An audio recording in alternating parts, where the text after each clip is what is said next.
What's going on, everybody, and welcome on into episode number 263 of the Garage Beers podcast, brought to you proudly here on the OBR streaming network, the Orange and Brown Report, the oldest and largest independent Browns coverage site in all of Cleveland. Plus, you get to hang out with us on Tuesday nights and talk about things, everything from the Cavs to the Stanley Cup playoffs to the Guardians, who are all of a sudden playing better baseball, to everything else that we love.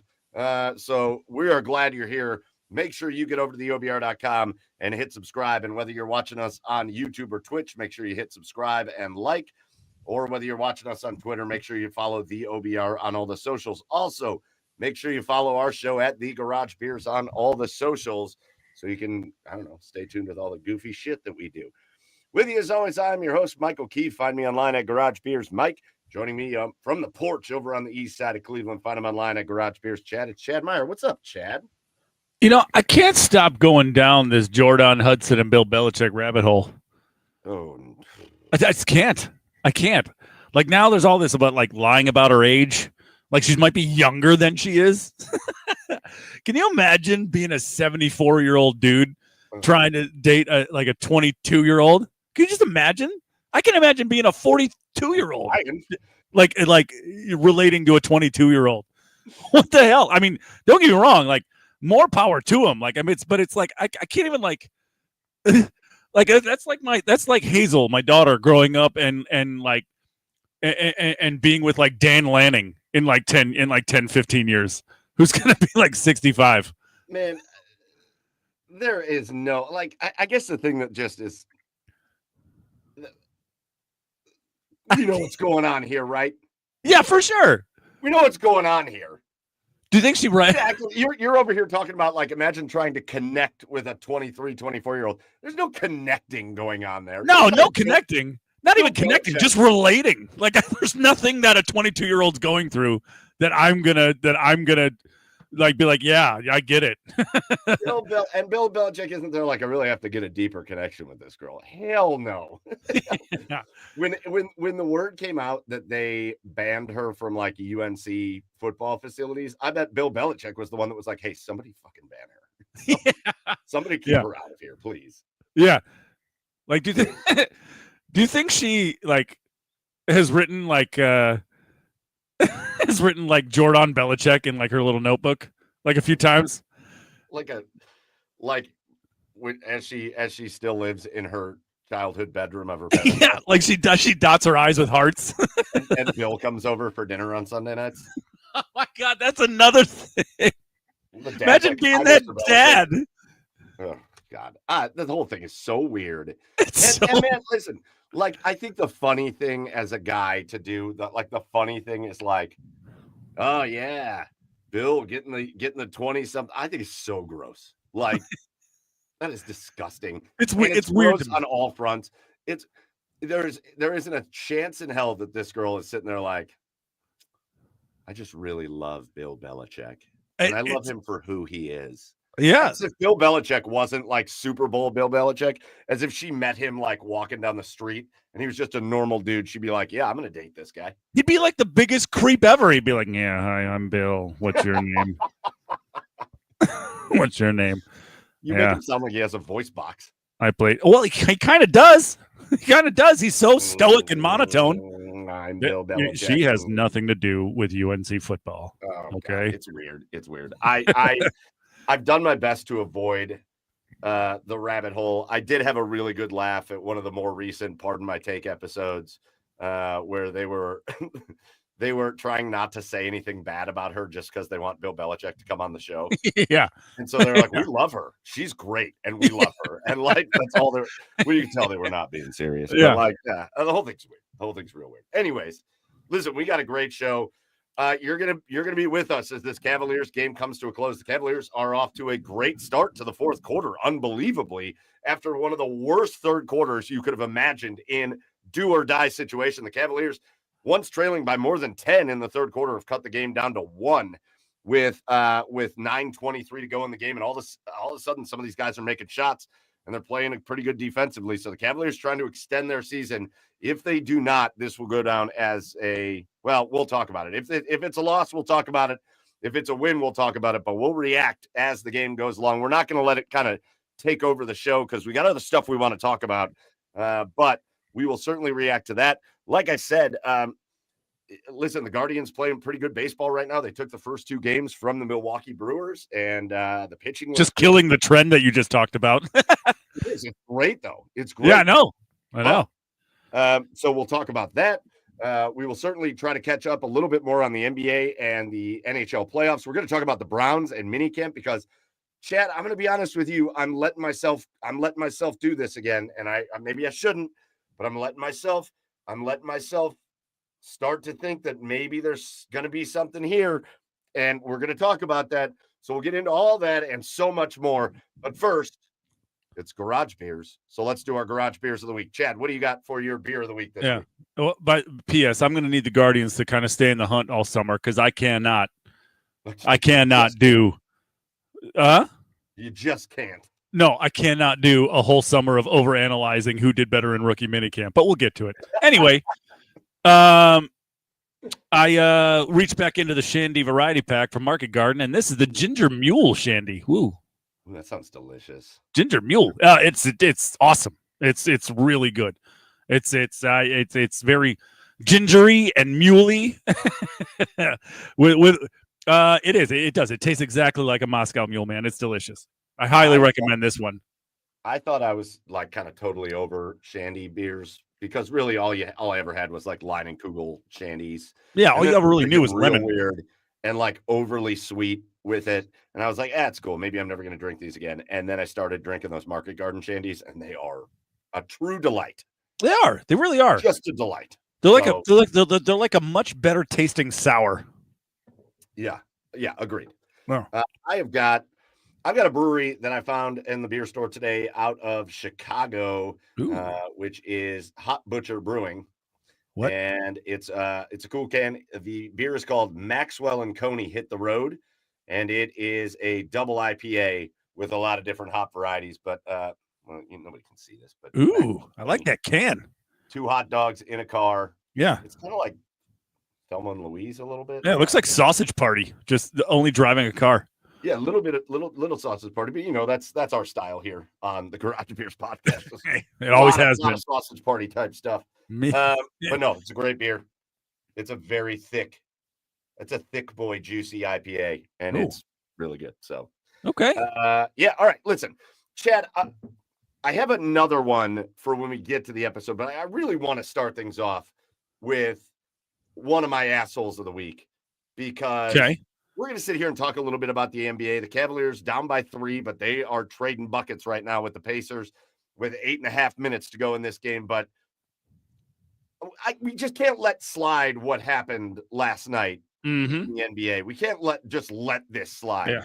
Yeah, they certainly didn't do themselves any favors. If you missed it, if you haven't paid attention to any sports today, the NBA draft lottery happened last night. And magically, even though they had one of the worst odds, magically the Dallas Mavericks walk away with the number 1 overall pick. And listen, man, I am Mr. Anti-conspiracy theorist. I think most conspiracy theories are stupid, which is why sometimes we have fun talking about them because I feel like they're stupid and they get me worked up. But if you're going to try to tell me, if you are going to try to bold-face lie to me and tell me, oh, no, that was just random luck of the draw. The Dallas Mavericks just get Cooper Flagg, and they get the number 1 pick after everything that happened this season.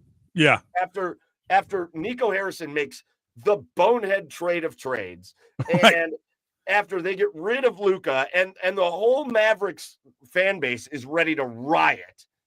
If you're going to sit back and tell me that, well, no, nobody can see what like our draft lottery process is. Yeah.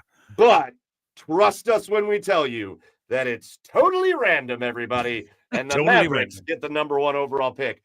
Go fuck yourself. I was so pissed off when I saw it because it's such an insult to the fans. Yeah. It's such an insult to the fans.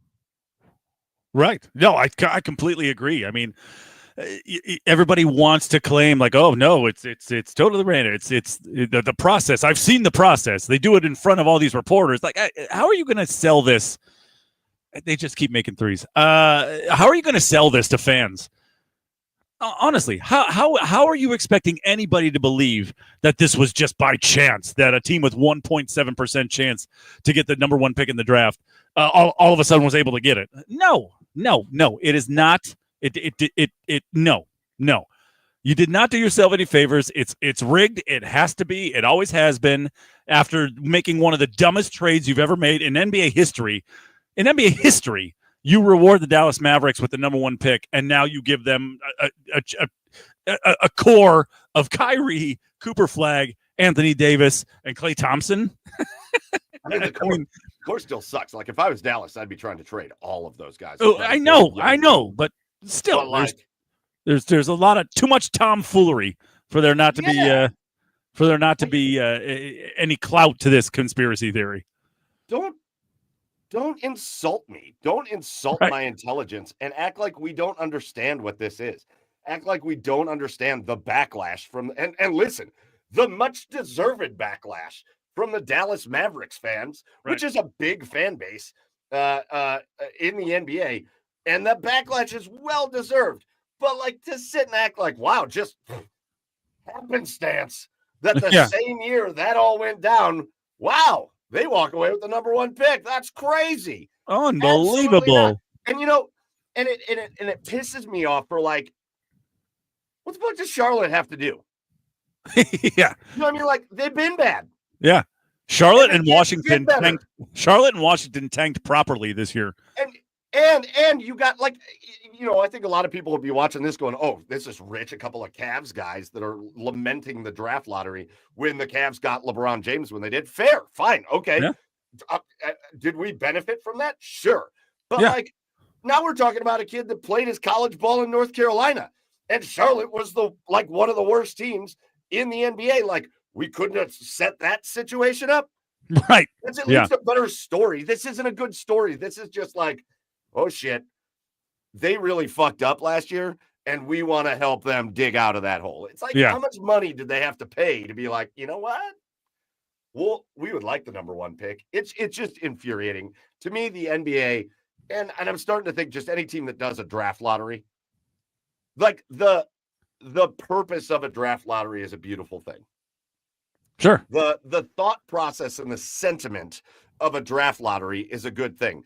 Try to get as few teams tanking as possible. Right. But now, like, if you're the NBA, you don't need the play-in tournament and the draft lottery. No. The play-in tournament's going to keep enough teams engaged. Right.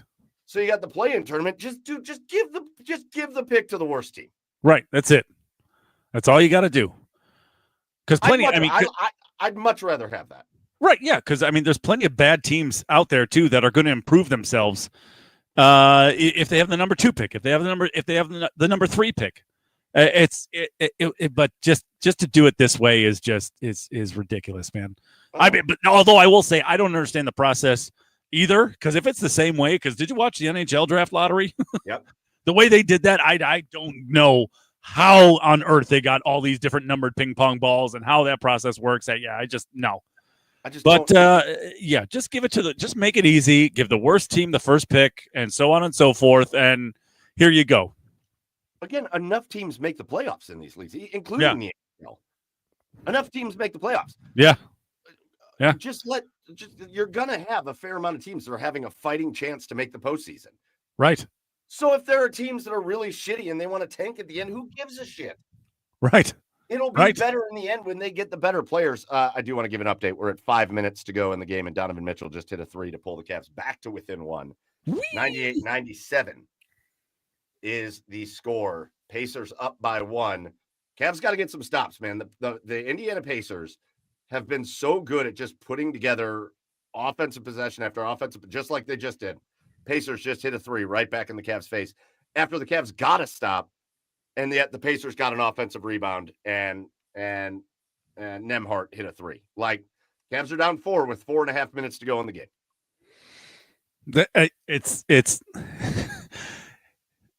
like I said earlier, I think I said it last week. Everything, it's at that point where I feel like everything Indiana is putting up is going in.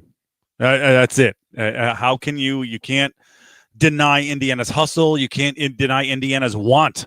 It just feels like Indiana just wants it a little bit more than the Cavs do. Although the Cavs are putting together a hell of a fourth quarter, this Indiana team is just, they're all over the place.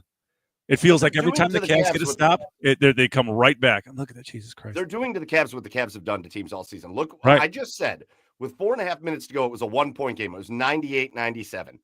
It is now 104-97. Like, what are the Cavs doing, man? Yeah. This is embarrassing. Listen, if the Cavs drop this game and the season ends tonight, everybody, and I was so adamant throughout the whole course of the season, this team was built in a way. They had depth. They had guys on the bench that could step in and make plays. So even if Donovan Mitchell didn't play a great game, other guys can play good games. They had so much going for them. And I had all these people that just felt like haters that were like, the Cavs are just the Atlanta Hawks. They're just going to fizzle out in the playoffs. Well, here they are. Yeah, fizzling out. So that, to me, is the worst part about this. Yeah. That's what they are. They're just the Atlanta Hawks all over again. Yeah. That's what they are.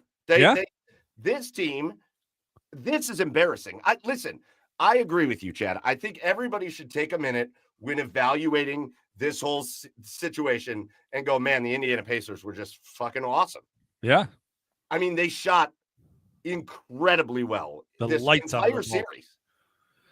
And the Indiana Pacers, since the midway point of the season, have been one of the hottest teams in all of basketball. Yeah. And so we can't evaluate this series without giving the Pacers all the credit, because they're the ones that have come down and made the shots when the Cavs haven't. The only other team that can hit shots like this, like Indiana has, is Boston. Now, I know we'll get to them in the Tatum injury, but the only team that can hit shots like this in the playoffs is Boston. That's it. But at the same time, so I think we have to be able to talk about the Cavaliers without dissing the Pacers. 3 minutes to go in this game. Cavs are down 7. We have to be able to talk about the Cavs without dissing the Pacers. The effort the Cavs have put forth in this series has been a joke. Yeah. Oh, yeah. What they have done in this series has been a joke. What did they just forget how to play basketball? Well, it's like the wind got taken out of their sails after that game 2 second loss. But even in that game, look at, they're just, all they're doing is wait till you see the way this transpires. It's just miss shot after miss shot after miss shot. They can't shoot. And then they panic, and then they make stupid plays. It was 98-97, and the Cavs haven't scored in like 3 minutes. Yeah. There's 2.5 minutes to go in the season, and the Cavaliers are down 7. They're going into a timeout, and out of the timeout, Miles Turner's going to shoot 2 free throws. So there's a really good chance that the Cavaliers are going to be down 9 with 2.5 minutes to go. Yep. I'm looking at the stats right now. 41% three-pointers to 23%. And that's been the Cavs all series. And Donovan is missing bunnies and How about this? Do you want to know why the Cavs offensively have been absolute dog shit? And I think Kenny Atkinson deserves blame for this. And I think the players deserve blame. You know why? Because this one stat has stood out every single game. Look at this stat. Listen to this, Chad. In this game tonight, the Cavaliers have only assisted on 9 baskets. Yeah, ball movement. They have 9 total assists in the game. Right. The Pacers have 25. Right. That's why you're losing. Right. You went into this series and you just stopped playing basketball the way you did for 86 games. Yeah. Yeah. Yep. 80. You can talk to me about injuries, and yeah, that matters. You could talk to me about game 2 and missing those guys. And listen, I almost, like, I can give you the fact that they were freaking exhausted by the end of game 2 because the guys that had to play had to just go full on all out for that entire game. Yeah. And I don't care what kind of rest you've had or what kind of shape you're in or what kind of athlete you are. That's tough, especially when you're getting banged around, especially when you're playing other professional athletes. So when that game slipped away, I went, man, they were just like, I'm looking at the end of that game going, they were just exhausted. Right. But there's no excuse for game one. They came back. If you'll remember game one, they came back and took a 4-point lead late in the game, and then they did exactly what they're doing right now. Then they just stopped making baskets. Right. There's right. They come out in game 3 and they get a win. There is absolutely no excuse for what happened to them in game 4. To be getting your doors, to be a number 1 seed in the playoffs, and to be getting your doors blown off by 45 points in a game that's like you have to come out with better intensity. And then tonight, you just forgot how to shoot. Is that what happened to the Cavaliers? Yeah. I mean, I just, again, I want to say, I don't want to, never mind. I was going to say, I don't want to put any, talk about the Cavs without giving the Pacers all the credit in the world, but the Cavs, they lost their identity this series, right? They lost their identity. They had it in spurts, but they just weren't consistent with it. Okay. Like, we can sit here and compare the Pacers and the Cavaliers physically, technically, athletically, all we want. But the Pacers showed you something very clearly in this series, Chad. The Pacers showed you that they are a exponentially better mental basketball team than the Cleveland for sure. Cavaliers. Exponentially better. The fact that you see it. How many times in this series have the Pacers been down almost 20? Tonight, right? The Pacers were down 20. Right. Tonight, the Pacers were down 20. And what do they do every time? What did they do every time? Except in game 3, what did they do every time? Yeah, they came back. They came back. Because they never let, even as well as the Cavaliers would play in stretches, they would never let it get them out of the way that they play. They would never let them get them out of their game.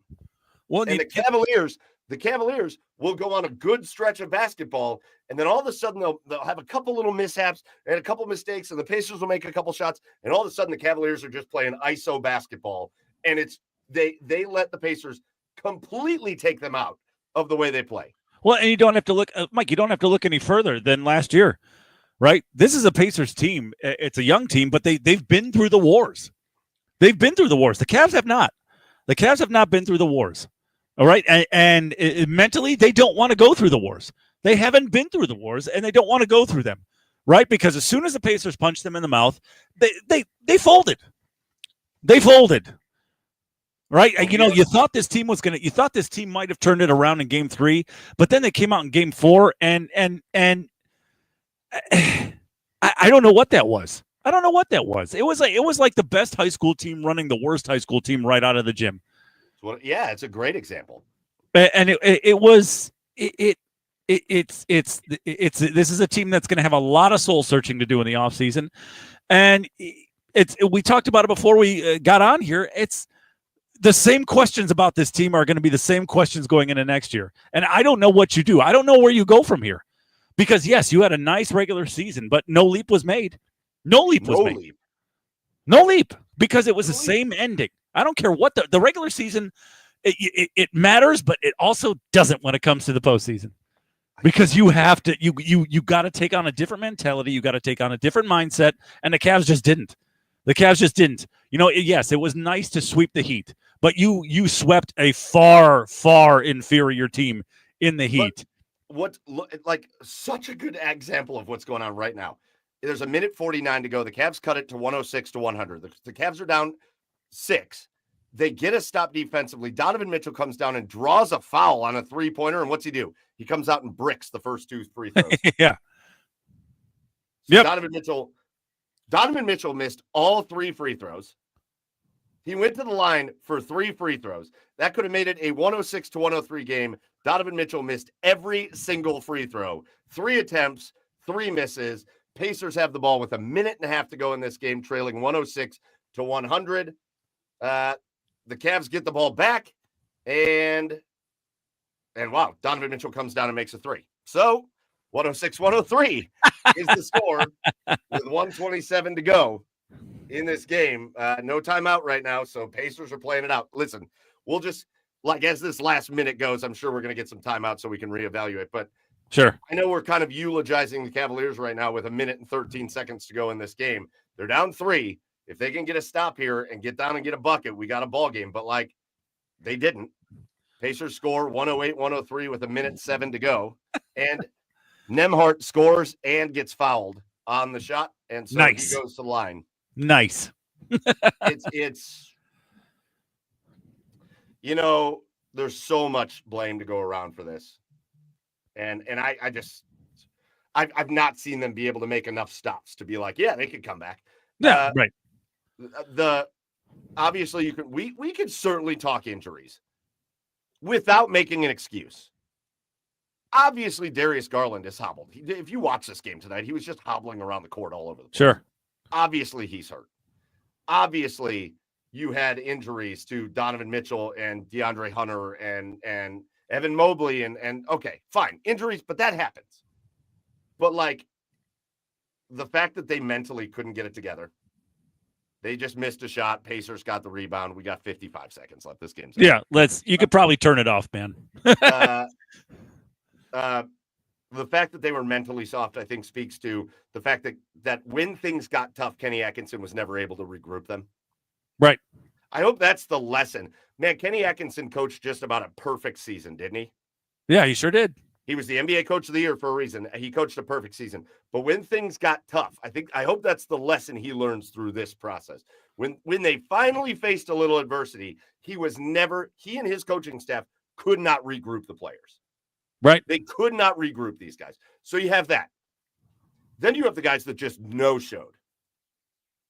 Everybody was afraid. When this postseason started, everybody was afraid that the Cavaliers were going to lose Ty Jerome. How do we feel now?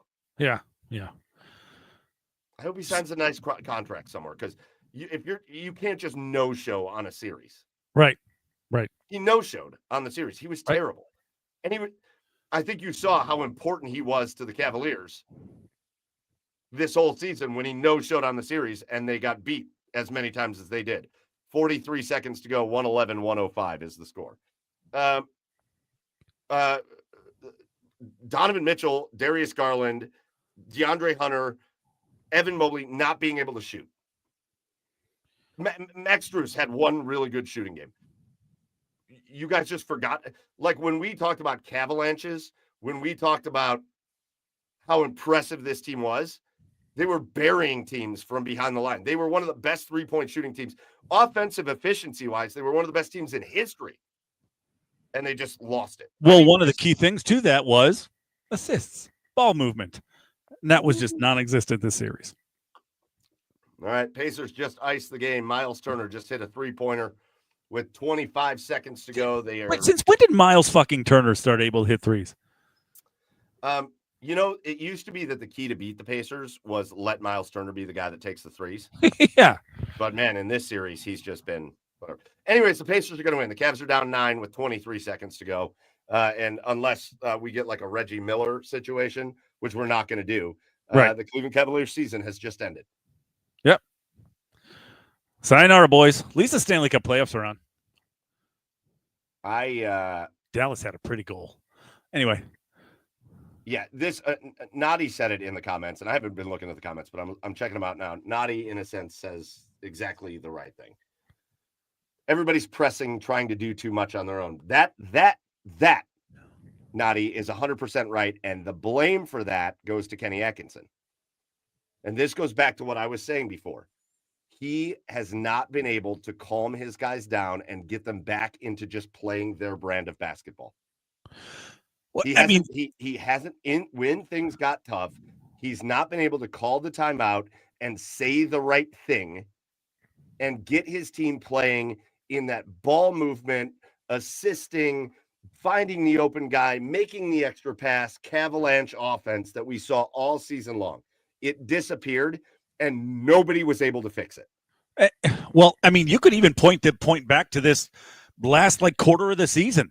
This can go all the way back to that, Mike. Yeah, yes, the Cavs were still winning games, but they were sputtering. They didn't really look completely comfortable or completely in rhythm down the stretch here in that season and carrying over into the postseason. I mean, yes, they did have their their games here and there where they did dominate, but for the most part, it wasn't. It was not. It was not a good feeling going into this postseason. Yeah, did you feel better when they played the Heat when they swept the Heat? Sure, but the better teams were coming. Tougher matchups were coming, and so that was really going to be the test, and they failed miserably. Well, it is official. The game has ended just now. The Indiana Pacers defeat the Cavaliers 114-105. They win 3 games in Cleveland. And they beat the Cavaliers in 5. The Pacers move on to the Eastern Conference Finals, where it very much looks like they're going to take on the New York Knicks, which I guess is fun, to be honest with you. Old rivals. That's like a fun series. Yeah. Oh my God. Think of that. The Reggie versus John Starks years and Allen Houston and listen, I have a little. I'm glad I'm able to have a little smile about that because the series is kind of fun. Yeah, it is. It should be a fun series. Well, I mean, they still have to finish it though. Let's give our final thoughts on the Cavaliers. For me, the worst part of this, Chad, is you brought it up before. There are no answers to any questions. Yeah.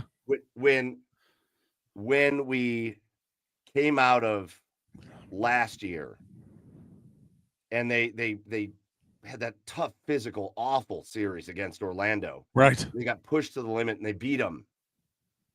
But then there were so many injuries afterwards and they were so hurt going into that Boston series that it felt like we didn't really find out any answers about the team in that series. Right. And then you go out and you get Kenny and they re-up all of these guys and it looked like it worked and they go through this 64-win season and it looked like it was just a completely different team. And then they come into the postseason as the 1 seed and they were the most fun. Chad, you talked about it all season long. It's the most fun you've had watching the Cavaliers in your whole life. Time.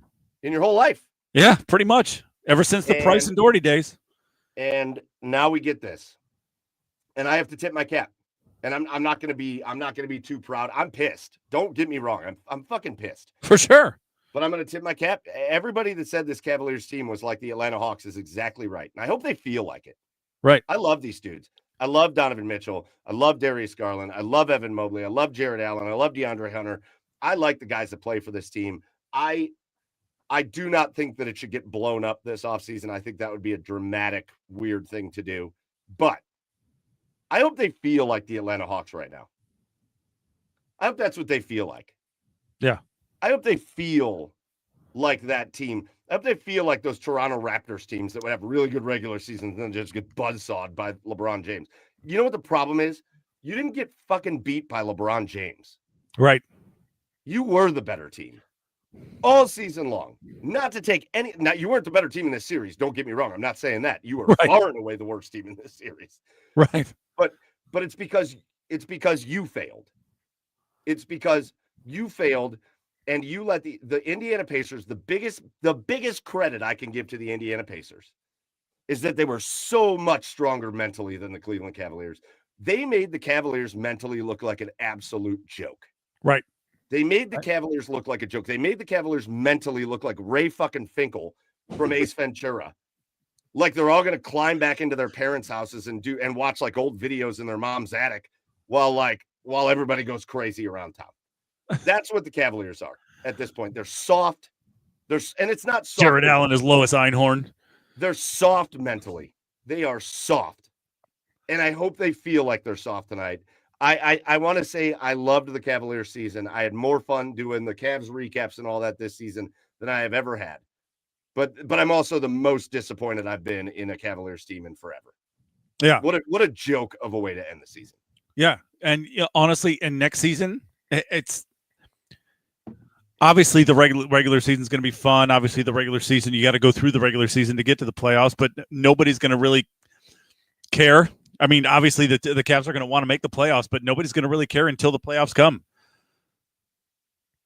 to see what type of team. Because how are you going to have a better season than a 64-win season that will make you any more confident going into the playoffs next year?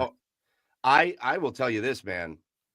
That again, that's the biggest bummer of this situation is that next season immediately, automatically is not going to be as fun. Right. Because in the back of all of our heads, and rightly so. Sure. In the back of all of our heads is going to be, yeah, this is great. I'm glad you beat up the Charlotte Hornets, or even like, I'm glad you had this amazing run against Boston and you won an awesome game and it was a lot of fun and blah blah blah. But what teams are going to be next year? Yeah. Whether you next year? Whether you win 41 games or 56 games next year, nobody's going to care until the playoffs come. When Giannis Antetokounmpo signs with the Chicago Bulls or gets traded to the Bulls or whatever, and all of a sudden they're the or the Thunder, and you run into them, you run into the Bulls in the playoffs, and you just get your shit kicked in. That's going to be the feeling all season. That is the worst part about this. If things would have went the way they looked like they could have gone, if the Cavaliers would have got past the Pacers and the Boston Celtics would have got past the Knicks, and let's say the Cavaliers lost to the Celtics in 7, immediately we're going, all right, cool. Yeah. Progression. Leap was made. Progression. No progression. Not only no progression, you lost to the Indiana Pacers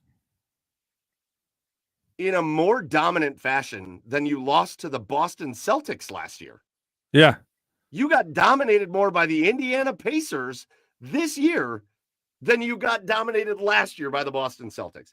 Again, for me, the biggest takeaway from this, my biggest takeaway from the Cavaliers falling in 5 games to the Indiana Pacers is that I now see where Kenny Atkinson needs to be a much, much, much, much better coach. When his guys start to fall apart because they face some adversity, he needs to be the guy that pulls them back together and gets them back into their right frame of mind, into their right style of play. And he failed miserably against the Indiana Pacers. Mm-hmm. That's my big takeaway from this. And that's going to be the thing I watch next year. Go ahead and win 60 games again next year because you're going to have the roster to do it. And no, I don't think they're going to blow it up. I don't think they're trading all of these players. I think they believe that they can go out and win with the guys they have. And I believe that the team that they threw out there can still win. But they need somebody that can snap their asses back into the game when all shit hits the fan. And Kenny Atkinson proved in this series that he could not do that this year. So that's where his leap needs to come next year. Yeah. No, I mean, I completely agree. I mean, is it going to happen? I don't know. We unfortunately, we got to go through this long off season and wait till, October when the season starts again to really answer that question. That's it. Yeah. It's going to suck. It's going to suck. Well, the Cleveland Cavaliers season is over. I cannot believe it. I cannot believe the way that this went down. And I do want to thank the Cavaliers for a very fun season. I think from the hiring of Kenny to the growth of Evan Mobley to Donovan Mitchell re-upping in Cleveland, which nobody thought was going to happen, to all those things that everybody talked about, I think it was a very fun season. There were a lot of fun storylines, and it was really impressive what the Cavaliers were able to do. But it's over. Yep. And we move on. And that's going to be a tough thing to deal with for a little bit while we watch these other teams fight for an NBA championship in a year where you really felt like the Cavs had a shot. So we're going to see. We'll see what they come up with. All right, Chad, real quick. Yeah. Elsewhere around the NBA, that was I don't like the Boston Celtics, man. You don't like them? I don't like them at all. And I've been happy. I don't like the New York Knicks either. But you get to a point where you're just happy to see a team take down a team they're not supposed to, which is, I'm sure that's how everybody feels about the Pacers beating the Cavs. But that was I don't know. Well, we could argue about that. I was just gonna say I think that was pretty devastating last night, man. I haven't felt bad for the Boston Celtics, I don't think, ever. Yeah. But watching Jason Tatum's Achilles just explode on the court the way it did. That's terrible because Yeah, Jason Tatum's face of the NBA style player. Yeah. And he's probably going to miss next year. Yeah, I mean, you never root for injuries, obviously, but Never. I mean, it's fortunately for the Celtics, I think they're so deep that they're not out of this. They're just going to need a couple of guys to step up.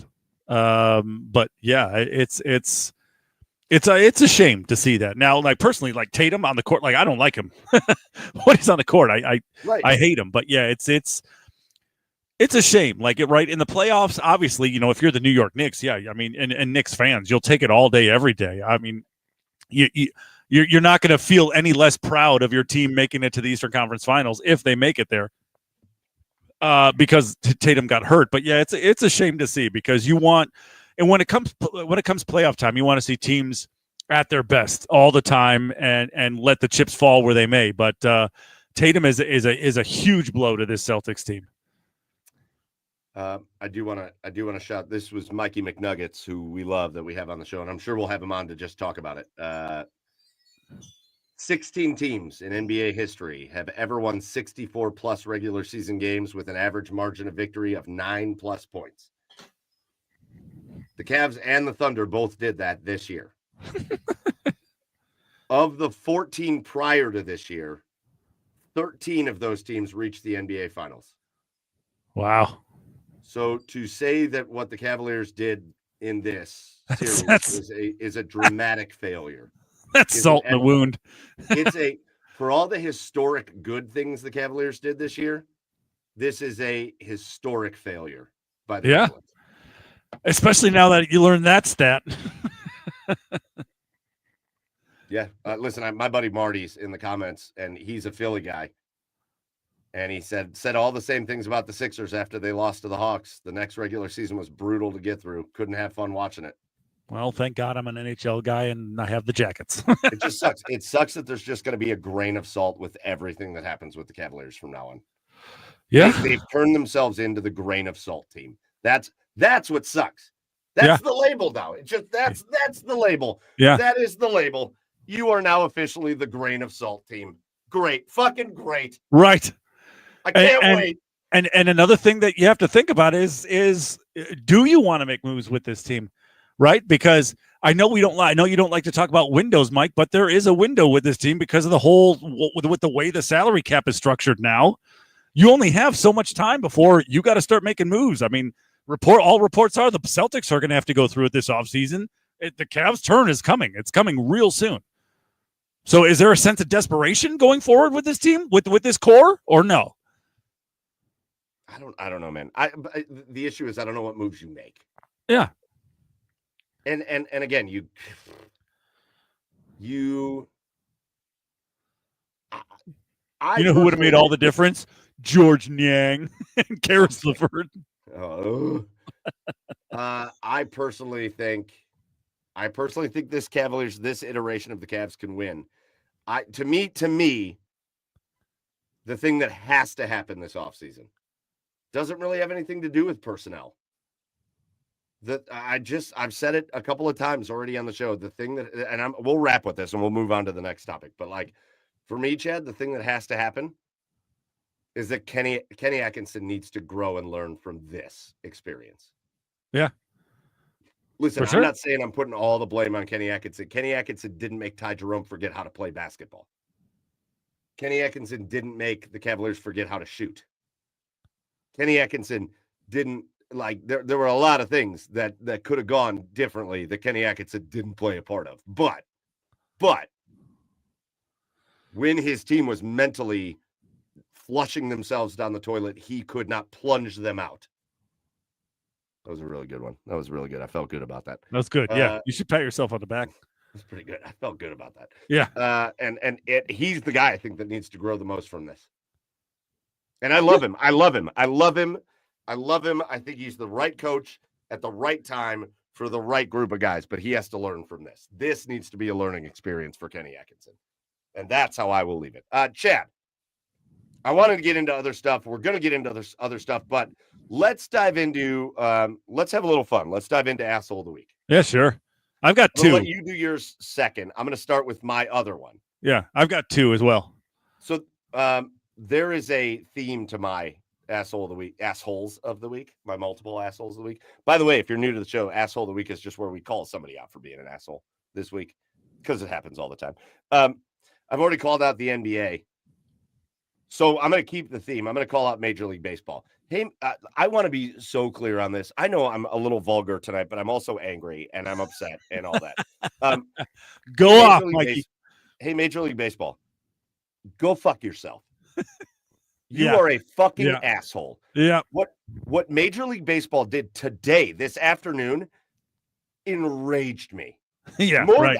I'm more mad about this than I am about the Cavs losing. Right.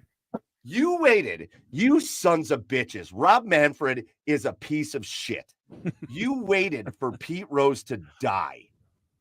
You waited for the guy to die. And listen, I'm not Mr. Pete Rose. I've heard a lot of good things about Pete Rose. I've heard a lot of bad things about Pete Rose. But you waited for that guy to die. And then you were like, well, we'll reinstate him. Fuck you. I hope Pete Rose's family. I hope they write a letter. I hope all the voters vote to induct Pete Rose into the Hall of Fame, which should have happened a billion years ago anyways. Right.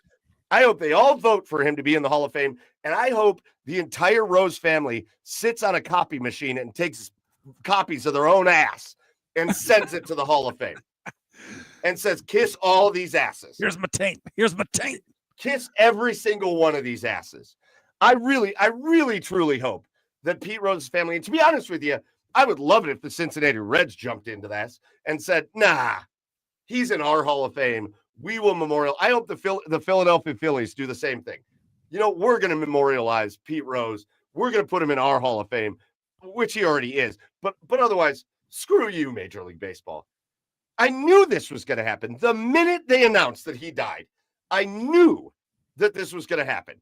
This is the most stupid bullshit. They have known they were going to reinstate Pete Rose for decades. Right. And they waited till he died. Screw you guys, man. That once a guy, if a guy is banned, and they did it with Shoeless Joe Jackson too. If a guy is banned when he dies, he should just memorialize him in other ways. But when you come out after he dies and say, well, I guess now he can be in the Hall of Fame, it is so insulting. And it is so disgusting. And I hope Pete Rose's family tells them to kiss their ass. It's so aggravating to see. And it happens all the time. I hate it. They're going to do the same thing to Barry Bonds. Yeah. Wait till he dies, then he can be in the Hall of Fame. Screw you. Right. Yeah, no, I can't say, I have nothing to add to that because I completely agree.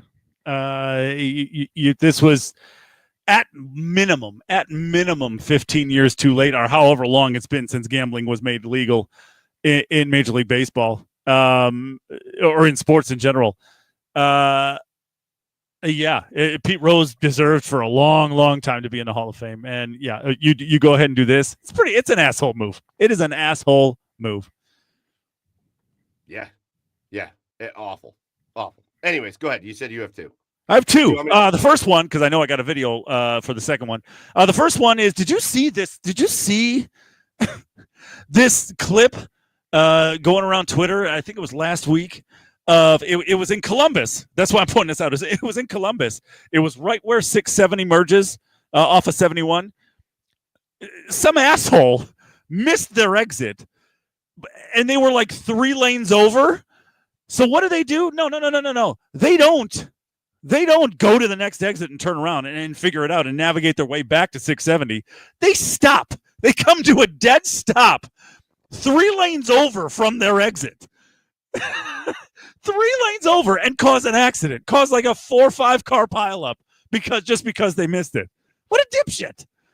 Like, who drives like that? I've never seen, you see someone miss their exit and okay, they go on the shoulder, try to back up. Like, I've seen that before. That's understandable. But you stop like 3 lanes over? No! You fucking dipshit. Why are people so bad at driving? I don't know. Why are people so bad at driving? I don't know. Just drive. Just go to the next exit, you idiot. Like, just go to the next one. I know. All right. Second one, you got a video for you. You want to set it up? Oh God. His kid's name is Jonah Williams. He plays for the University of Texas. We might be a couple 40-plus-year-old men, but we're going to call out some college kids. I'm going to call a college kid because I've never seen anything like this in the history of watching sports, of history of watching baseball. First off, I'm going to say this kid was the number 9 hitter. Okay, they were in the 9th inning, and Texas is down by 7 runs, mind you. Florida is winning 8-1, and this kid has an at bat like this. I just, you got to see it to really unbelievable. I don't know if there's sound. I don't think there's sound to this. No, there's no sound. Yeah, wait till you see this. You know what? Let's commentate it. Yeah. Wait till you see this kid in this at bat. I watched this video and he's like, yeah, you threw me that ball. Let's just say there's something that happens here that I haven't seen. Well, I'm going to compare it at the end. I don't want to spoil anything. I'm going to compare something at the end. Okay, watch so you think like, okay, first pitch weird, but like, yeah, no, you got nothing on me. What is he doing? If you're listening to this right now, you're going to be real lost. But there is a Texas player who is, every time a pitch gets thrown to him, he has the most outrageous reaction of all time. I don't. And again, mind you, if you're watching this with us, it's 8-1. Yeah, Florida's winning 8-1. This dude is losing 8-1. And he just keeps public. It's like he did a line of coke before the at bat. Where's my buddy? If Marty, if you're still watching this, Marty is a Florida Gator. Marty might be the Florida Gator. To be might be me. Marty, if you're watching this, like, did you see this? Have you seen this? I want to hear your comment. I want you to comment about this. If you're not here anymore, I understand you went to bed. Right. And this kid 8-1. It's and he walks down. him. Bat flip. he bat flips and he goes to first. What an asshole. And he gets in the face of the first baseman, who rightly got in his face, by the way. Yeah. Like, hey, remember how you're losing 8-1? Maybe stop acting like such a douche. Oh, yeah. And the coach is holding him back. He's like, I got him. Like, Jonah, sit down, you fucking idiot. Marty, can you type your thoughts into the comments here? Because I don't know that I've ever seen. Listen, here's what I want to compare it to. And I'm going to go back to that right there. Here's what I want to compare it to. I was at opening day for the Guardians this year where they won on a walk-off walk, and there wasn't a bat flip. I know. He bat flipped a walk when he was down 8-1 in the 9th inning.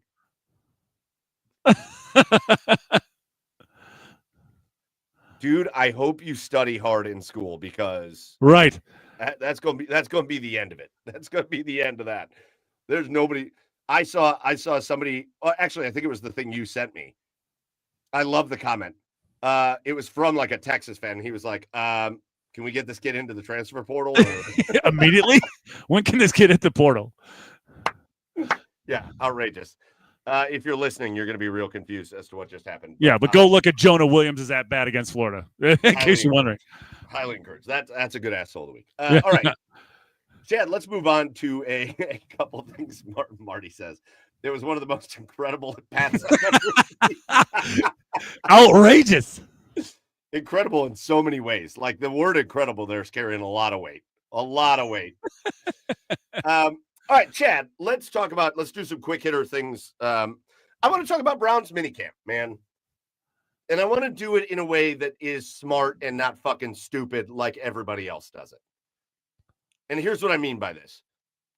If you're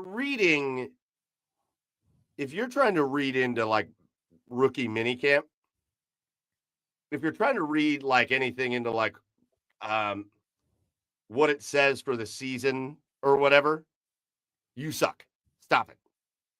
Rookie minicamp is rookie minicamp. Yeah. It's a bunch of dudes out there in shorts and t-shirts and helmets that are basically just playing the turkey bowl that you played growing up at your local park. That is what rookie minicamp is, right? Like, that's all it is. Yep. Ooh.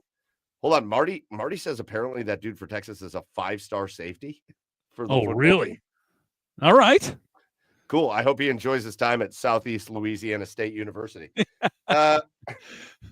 Maybe stick to football, pal. Maybe stick to football. I can't wait. I can't wait for him to get burnt deep when they play the Aggies this year. He's going to get burnt deep on a 99-yard pass. Yeah. 98-yard. And he's going to tackle the guy at the 1, and he's going to get up and moon the crowd.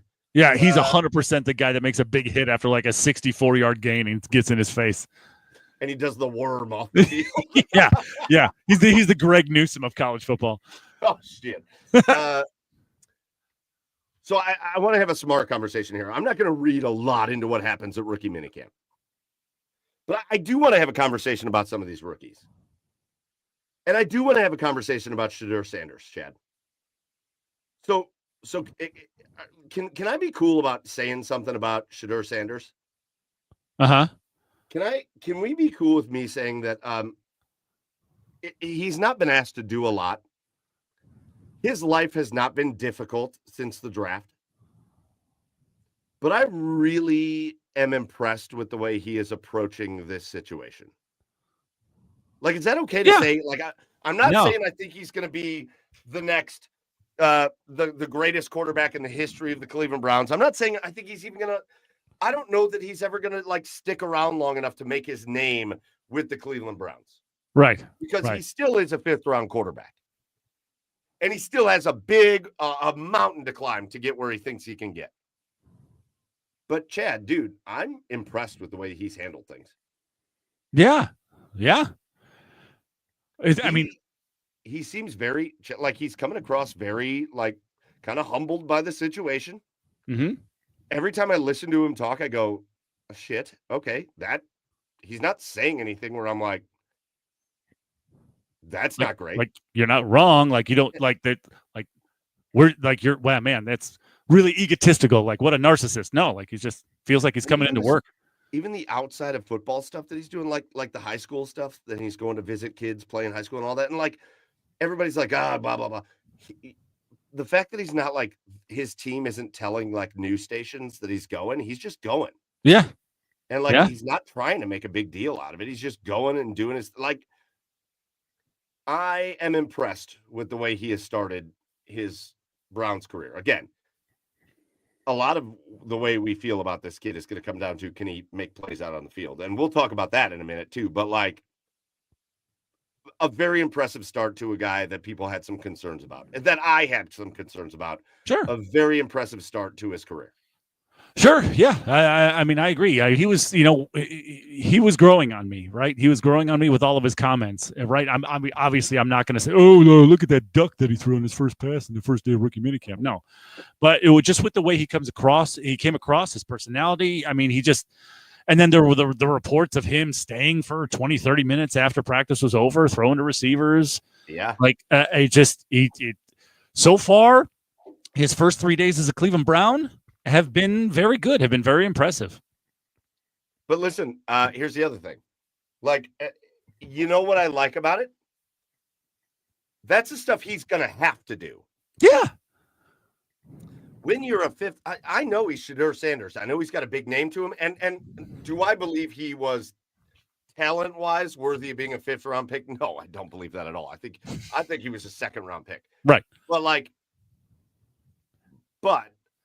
with a kid that comes from so much, and with a kid that this is his first experience since his college time. He's away from his dad. Yeah. Away from his brother. Right. He's away from Travis Hunter. Yeah. Like a lot of his security blankets are taken from him, and you can almost see it like he's going, okay, I got to work at this. Right. This is the way you want to see this kid acting. Right. And I want to say, listen, I'm not going to sit here and tell you that a dude, there have been a lot of guys that look really good at rookie minicamp. Yeah. But I will tell you the reports that we have seen from people that were at rookie. To be honest with you, some of the people that I have seen who are just consistently pessimistic about everybody. Yeah. when they are the people that have come out and said, he looked really good. Like when we saw him next to the other guys, he really stood out. Yeah. It's a good start. Yeah. It makes me feel like maybe this kid is getting himself into a place where he understands. If I want to be what I want to be, I got to be the guy that stays late. I got to be the guy that gets here early. I got to be the guy that stays late. I got to be the guy that my teammates like. I got to be the guy that earns my coach's trust, because he has to do all of that. Yeah. Because hopefully somebody is telling him that the only reason he slipped to where he slipped is because people had concerns that he was the next Johnny Manziel. Yeah. People had concerns that he was the next dude that was going to prioritize Vegas over being the starting quarterback. Yeah. And so far, he has not been that at all. No. Yeah. I mean, he looks like a guy. Who's hell bent on erasing the concerns teams had about him, erasing the character concerns that were out there in the media. He looks like a guy that is out to prove that he's somebody that people think that he's not. Well, I loved his answer. Somebody asked him that question, and his answer was, "I'm not out here to prove anybody wrong. I'm here to prove myself right." I was like, "Oh shit, okay, all right, okay." I love that. Listen, Nadi in the comments says, "My concern is, has he changed or has he hired a PR specialist?" Well, I'll tell you what, man. If his PR specialist is giving him good advice, if his PR specialist, listen, maybe he has hired a PR specialist. If the PR specialist is getting him to do the right things and like getting him going in the right direction, it's going to change him. It's like it's cause and effect. It's cause and effect. We're all in wait and see mode because nothing matters. Nothing matters until one of these is out on the field in week 3 against the Baltimore Ravens, which we don't know if that's week 3, but like none of this matters until these dudes are out on the field. I want to say, when they took him, I thought, I love the swing on it. And I don't think he could do anything better than what he has done to start his career. I think Shedeur Sanders is off to a perfect start. I don't know what that means. I don't know if it translates to success. This kid could be with the Browns for 2 years and be gone. But of all the guys that we've seen come in and do the wrong things, there's a guy that he's here and he's doing the right things. And I think he deserves credit for it. Yeah. No, I agree.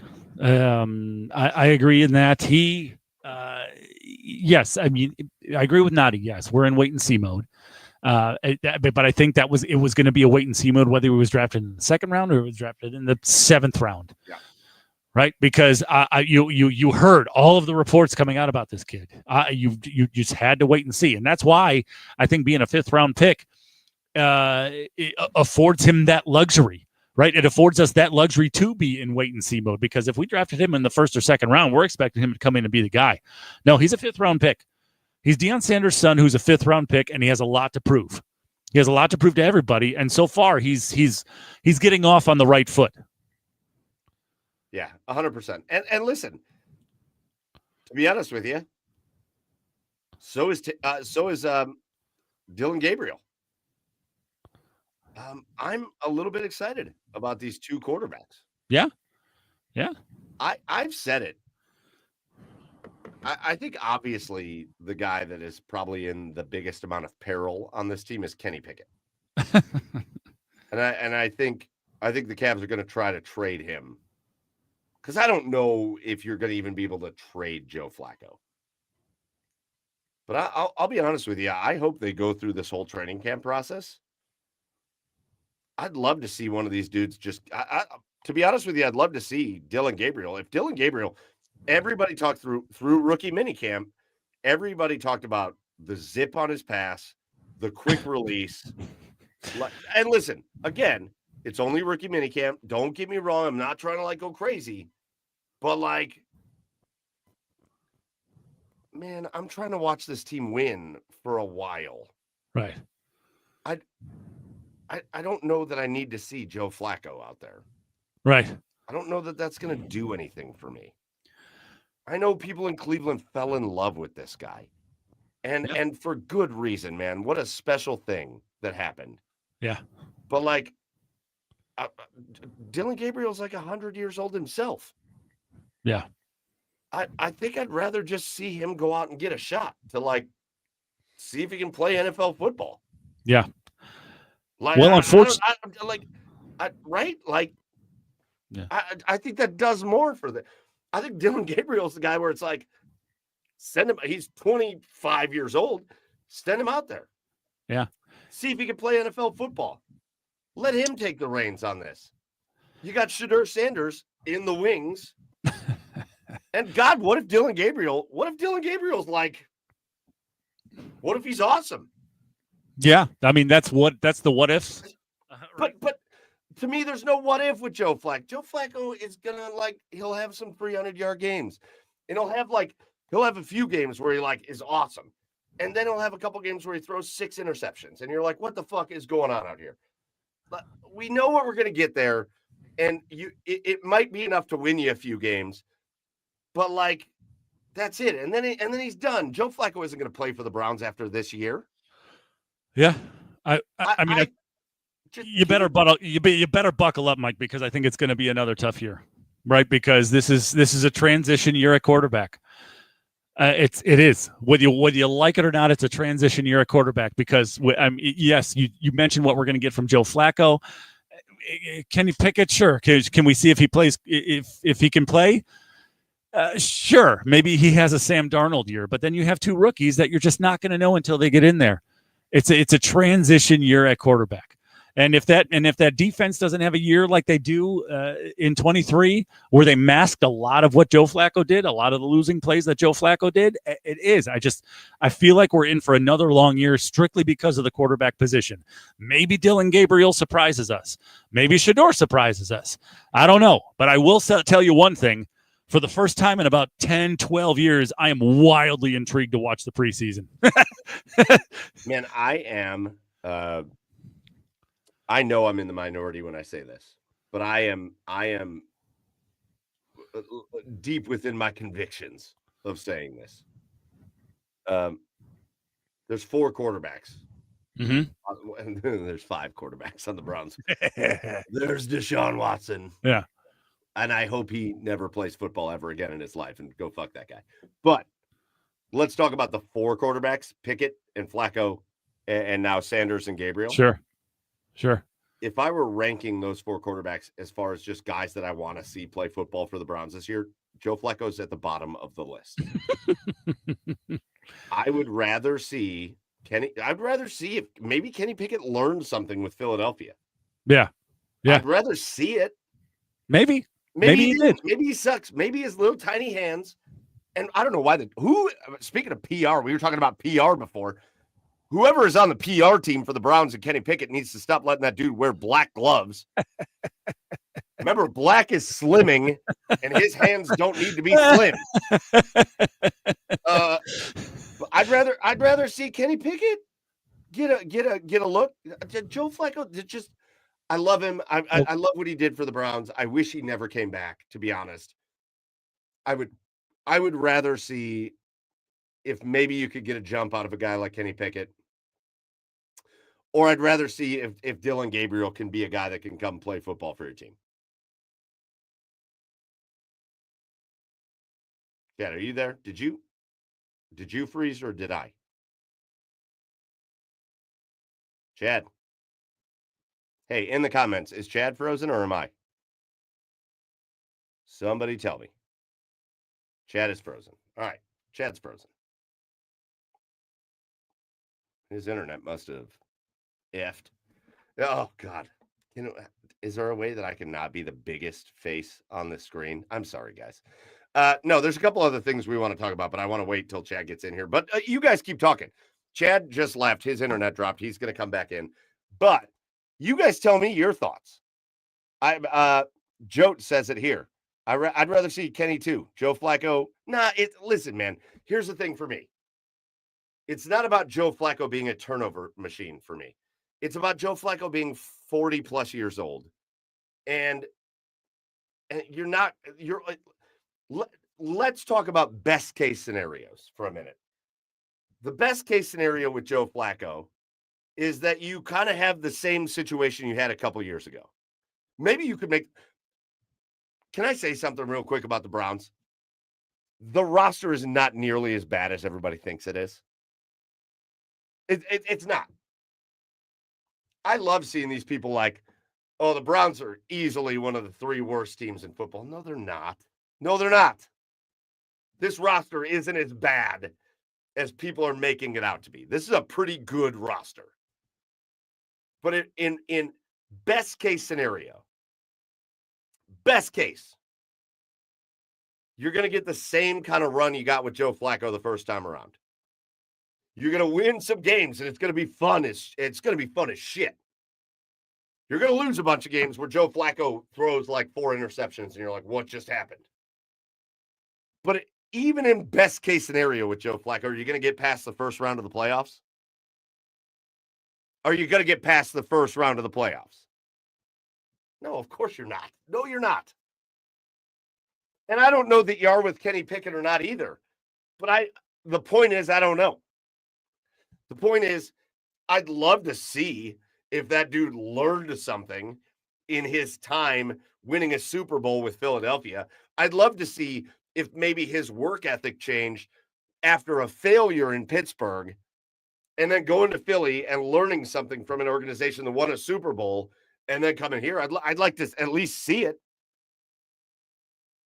I'd like to see Dylan Gabriel, again, an old rookie, very much outside. We love my boy Jack Duffin.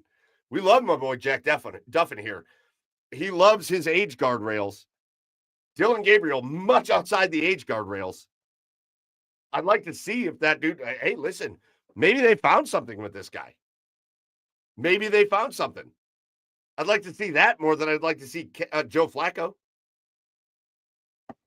And then you have Shedeur, and we're going to see. We're going to see again. When you see some of the guys that cover the Cleveland Browns that are the eternal pessimists that have come out after this rookie camp and went, well, we really love what we saw out of Shedeur Sanders. He looked like head and shoulders the most talented quarterback out there.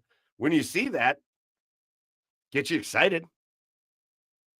Again, we're not going to make a big deal out of it. Hey, oh, there he is. Hey, Chad. What'd you do? Dude, I'm like, my power cord must have came out when I moved my laptop, like adjusting. Oh, shit. Because all of a sudden I just see shutting down. I'm like, oh, shit. Whoops. I was asking the people in the comments. I was like, wait, am I frozen or is Chad? I couldn't. Whoops. But I'm back. Listen. What's up, everybody? No, and big shout out to the people in the comments because they carried us through that. We talked a lot more about the quarterbacks, and it just got back to if we looked at best case scenario. What's your best case? Your best case scenario from Joe Flacco is maybe you make the playoffs, but you're going to get beaten in round 1. That's your best case. This roster isn't as bad as everybody's. I keep seeing these like NFL power rankings that have the Browns at like 30. It's not a bad roster. Get out of here with that. But like, all right, now Marty's making fun of you. He says you're using a karaoke machine that you got 20 years ago for your microphone. Hey, dude, you play your cards right, Marty, and I'm going to start busting out "Living on a Prayer." We're halfway there, buddy. There.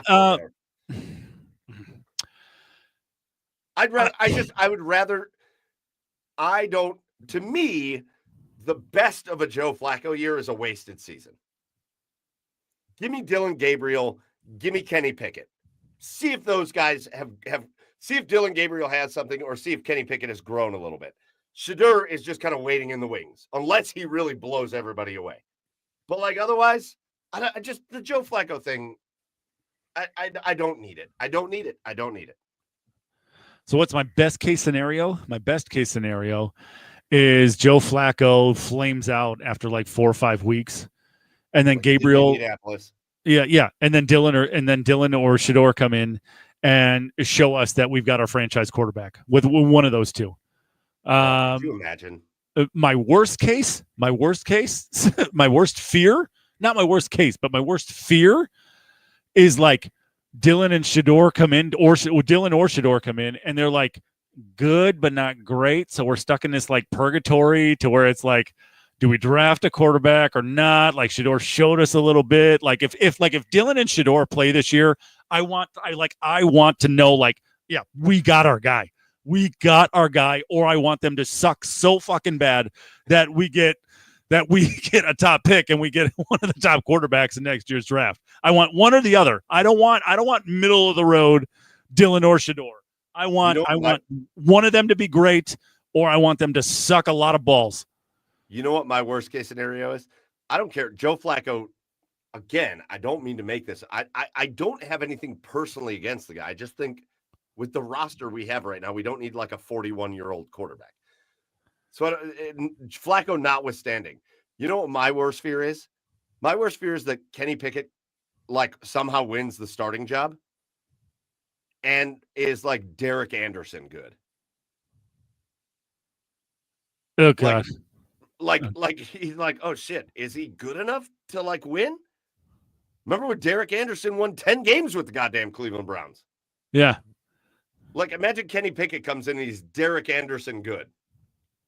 I'll hate it. I'll hate it so much. I will too. It'll be like, well, shit, is he like, should we give him another chance? Or like, no. Yes, but also no.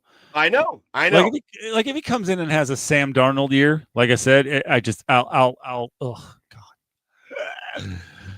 God. Sean asks a great question, and I want to answer this. If we go with Kenny or Dylan or Shador or even Joe, that's all of them, except for the one that we shall not name here. What becomes your limit to pull any one of them? It's a great question. But this is why, like for me, if you go, let's say you go with Dylan Gabriel, my limit is huge. Yeah, Dylan or Shador, my limit is huge. Mistakes in the NFL, especially in the AFC North.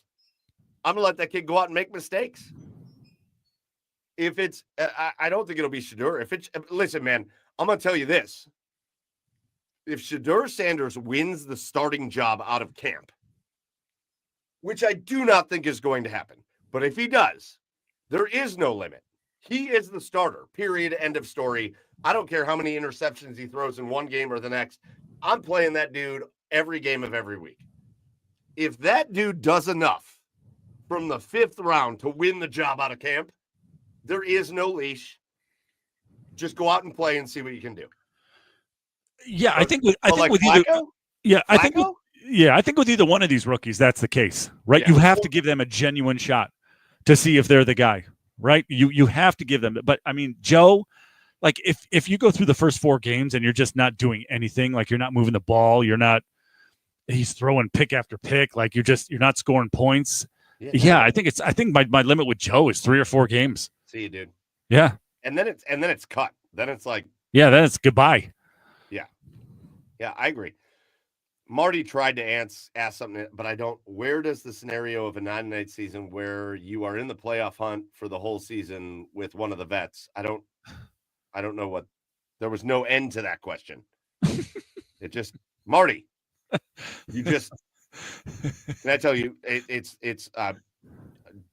Do you know like moments that you look back on and you regret in your life? Marty's got one of my biggest ones. Oh, okay. Marty and I got drunk one night the year the Browns drafted Brian Rubisky and Muhammad Massaquoi. And I got real drunk and I tried to fight him. Marty, I want to say all these years later, buddy, you were right, pal. You were right. Wait, you drink? Truly, yes. Truly one of my best friends. I love this guy, but yeah, that was a terrible moment. You pretty much described what I was talking about. All right, so Marty says that in the comments. Yeah, listen, I don't know, man. I think I would like to see. You have put on your roster a guy that is not going to be playing next year, a guy that is a redemption project player, and 2 rookies. Right. And there's no expectations on this team this year. So let me see the redemption project, or let me see the rookies, and let's not do the 41-year-old quarterback thing. That's how I feel about this. I just feel like if you trot Joe out there for the whole year, and again, I don't want to make this about like bashing the guy. It's not about Joe Flacco. It's about the Browns situation. If you trot him out there the whole year, you're not learning anything about these other guys that you have. And then you go into next year going, well, what do we have with these guys? Yeah. I just don't like that. It's not my favorite situation. I don't love it. I want to keep us moving here, Chad, because we're obviously already overtime a little bit, but we're gonna keep going overtime. The other big news that happens with the Cleveland Browns this week, and it's certainly 100%. Joe, the Cavs just made me get higher than a kite, guys. Attaboy. Attaboy. I may have to grab a gummy upstairs and let that drift me into sleep. The other big news for the Cleveland Browns, though, my neighbor, and it's tough and it's sad and it's a tough thing because maybe go bake him cookies, Mike. Maybe bake him cookies. Send it to leave him on his porch. I'm starting to think I have no insight on this. But I'm starting to think this might be more permanent than anybody wants to admit. For sure. But the announcement comes out this year that one of the Browns' best players on the team, and really a guy that has become a heart and soul player for the Cleveland Browns, Jeremiah Owusu-Koramoah, is on the physically unable to perform list, and he will not play in the 25-26 season. And that's tough, man. That was a gut punch. Yeah. And listen, first things first. I just hope the dude's all right. For sure. If he never plays football again, I just hope he's fine. I mean, that guy he's a deeply spiritual person. He is, man, he spends most of his offseason like doing his mission over in Africa where he tries to connect with his roots and his heritage. And I think he's a good dude. And it's very upsetting to know that he is not going to play for the Cleveland Browns this year. But more than that, I just hope he's fine. But it certainly makes the selection of Carson Schlesinger with the second round pick. It makes that make much more sense, doesn't it?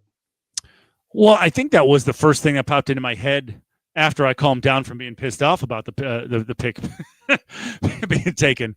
Was it shows you something about the health of JOK, and obviously that was it showed here. It came to a head yesterday, I think it was, when he got put on the list. And I just hope he gets healthy. And what are you going to do?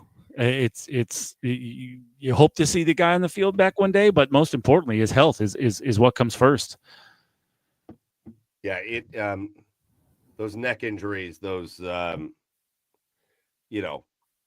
those injuries that are one more hit away from causing things like paralysis are things you don't mess around with. And again, I've been screaming about it since it happened because we've never gotten a really clear answer on what's going on with him. And every time it gets asked, it's just like, well, we're just going to wait and see how it goes. And it's always felt so weird to me. But, man, I'll say this. I love Jeremiah Owusu-Koramoah. I think he was so on his path to being just an all-time great Browns defender and a fan favorite, man. Right? Like an undersized linebacker who makes every play, and he's always in the right spot. And, like, the guy is stunningly good at football. Right. Stunningly good at football. But I'll tell you what, man, if your doctors are telling you that you are one wrong hit away from not being able to use your legs again, walk away. Right, for sure. Walk away. I hope, I know it's hard to do. I hope the Cleveland Browns would take care of you and the NFL would take care of you. But it's understandable. And to be honest, you'll be a Browns legend forever. Like it's a sad thing because he just seems like such a good dude, and he's such a pleasure to watch play football. Yeah.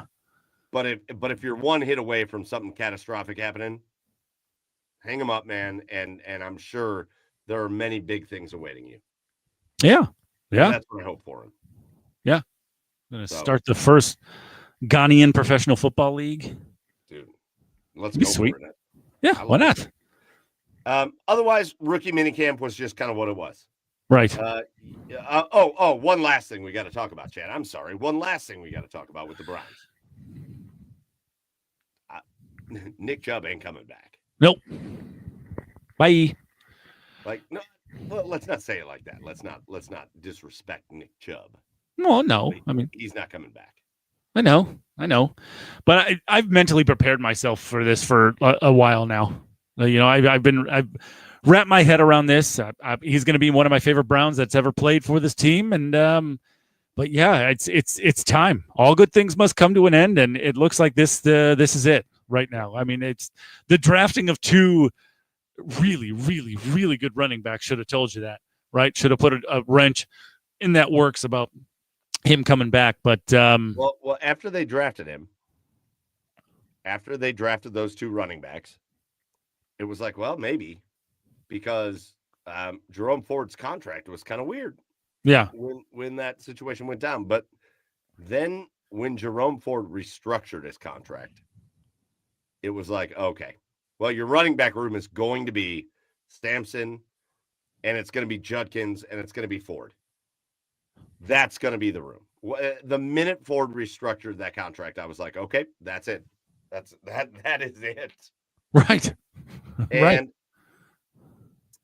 listen, man, I hope Nick Chubb, I hope he signs with the Bears, because that's the team that really wants him. I hope he signs with the Bears, and I hope he has like a 3-year career resurgence. Actually, I hope for Nick Chubb what's happening with Derrick Henry. Yeah. Henry, man, those last couple years in Tennessee was like, I think Henry might be kind of done. Right. And then he went to Baltimore, and it was like, well, shit, he's not done. Full-on resurgence. Shit. All right, he's not done. That was the perfect team for him to go to. Yeah, and I think the Bears actually could be that for Nick Chubb.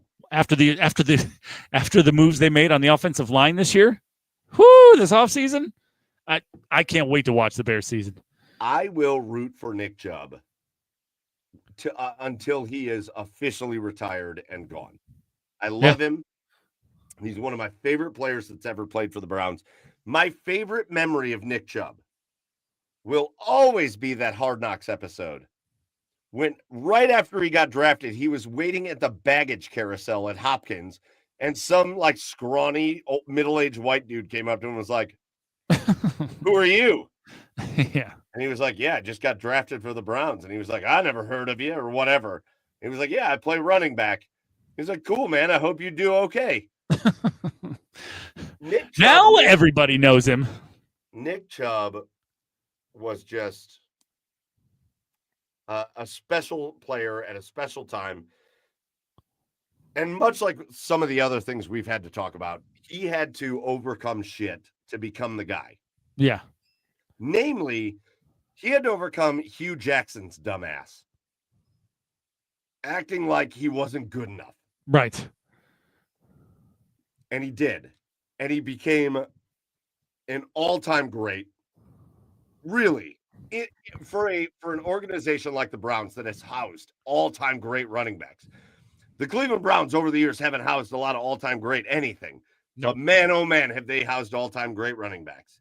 Yeah. And Nick Chubb is in that pantheon for the Cleveland Browns. I hope he signs with the team that will give him the chance to get out and make big plays. But when you heard Andrew Berry on 92.3 with Carmen and Lima say, yeah, it's increasingly unlikely that he signs here. Yeah, he's out. That means he's out. Yeah.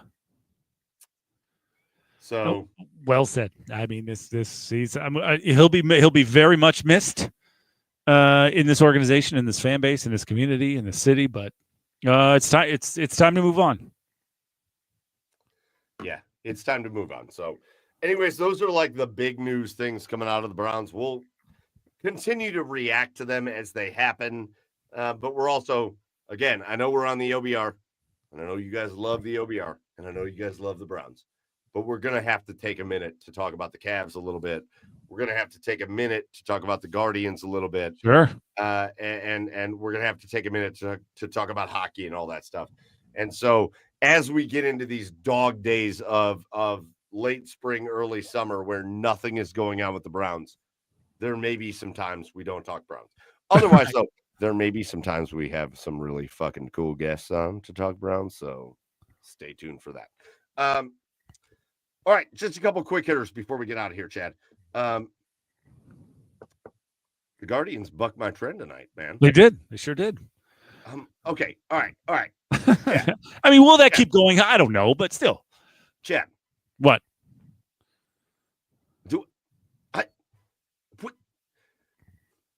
What the fuck are the Cleveland Guardians?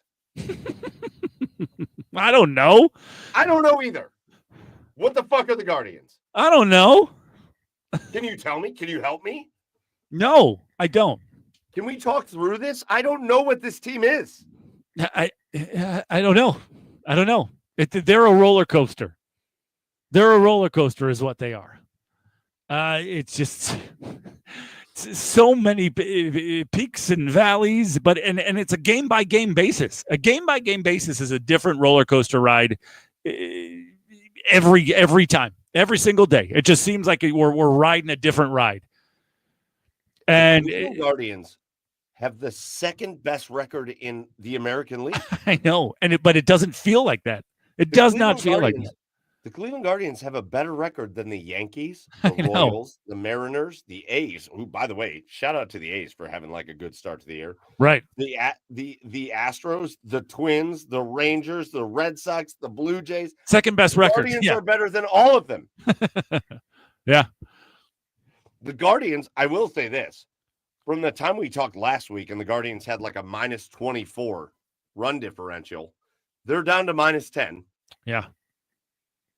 In the meantime, we haven't even played the Tigers yet, have we? No, we haven't. In the meantime, the Tigers are plus 85.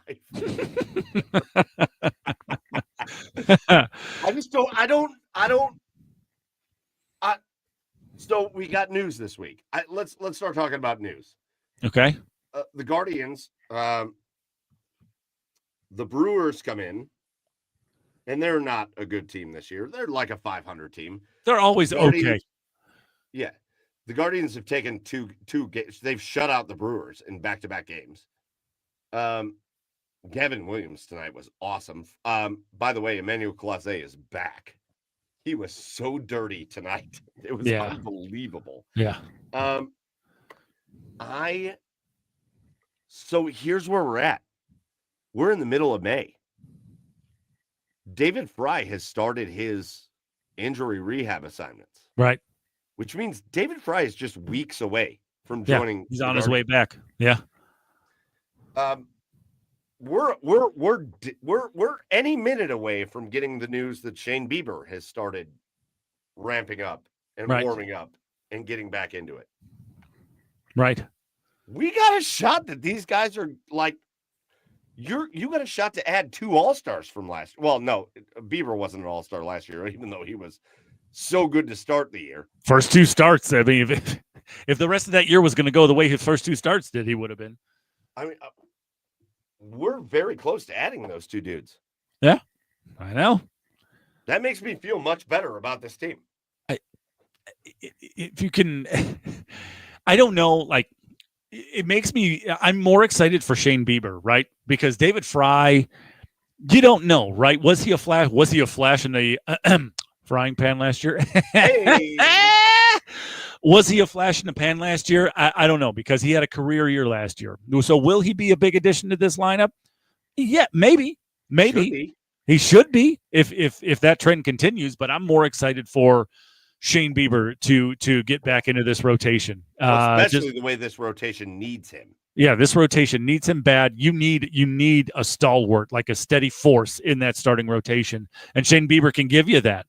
But yeah, I'm if they just keep grinding out these wins, if they just keep winning the way they're winning, it could be two very huge additions when they come back. I mean, because you got David Fry with power, some much needed power, especially in the middle of that lineup. And, you put him after Carlos, and you got a formidable lineup there. And then, yeah, I don't know. This team is they're almost just waiting in the wings, low key exciting, but they have the second best record in the American League. I don't know what to make of them, Mike. I don't know what to make of them. No, but here's the thing.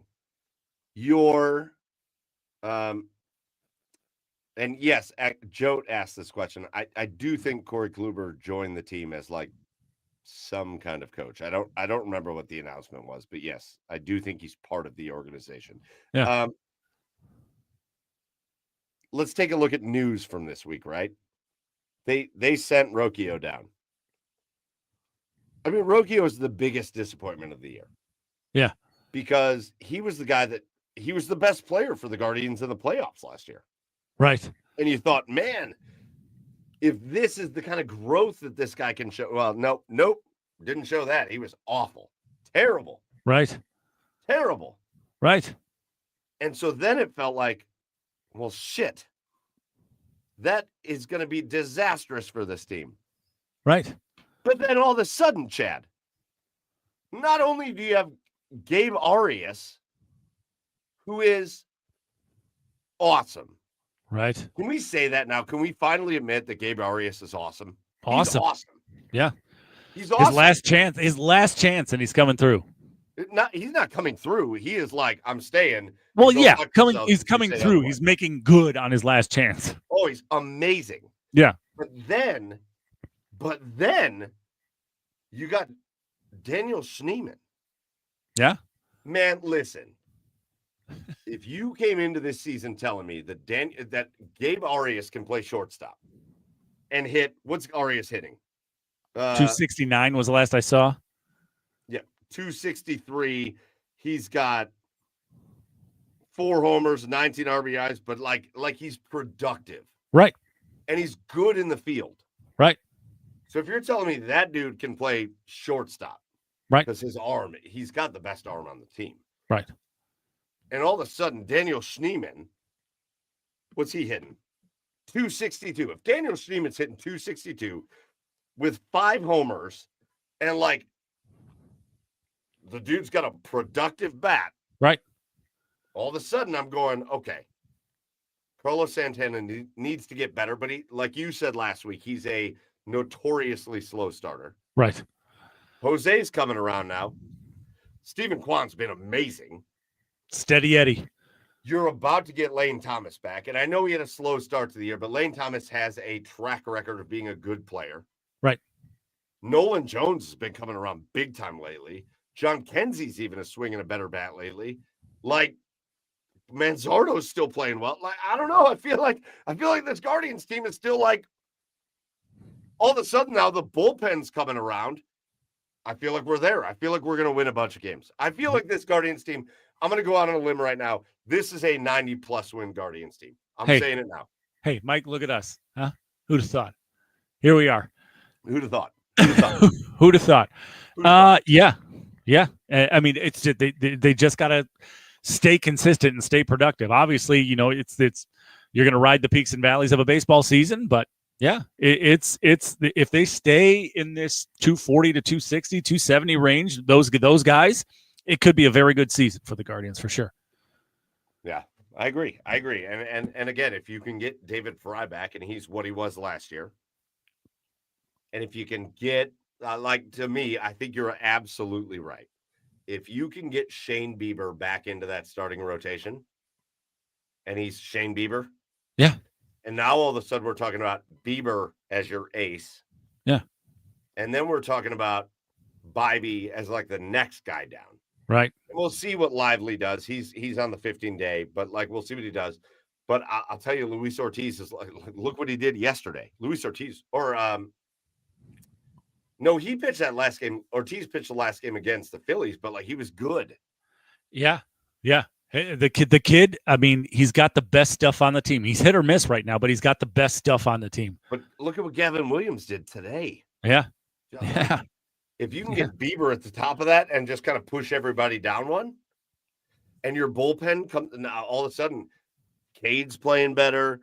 Again, Clase has looked so much better lately. Yeah. If you get that kind of stuff, like again, I'm gonna go ahead and just say they're gonna win more than 90 games. And this is why I always beat this dead horse every single year. But this is why, guys, everybody, boys and girls alike, this is why you need to be patient throughout the first couple months of a baseball season. People are just figuring themselves out. They're getting a feel for the season. They're trying to get themselves into a rhythm. Guardians are starting to come around. And it doesn't feel like it, but they're the second best record in the MLB or in the American League. Yep. And they're starting to come around. They're starting to hit their groove.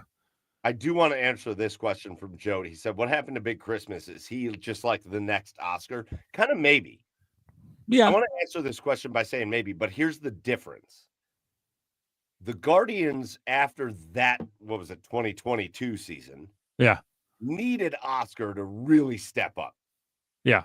The Guardians this year, they still are okay with letting John Kenzie like work his way into what he's doing, because you have Nolan Jones and you have Will Brennan and you have Stephen Kwan over there and you have Lane Thomas when he comes back.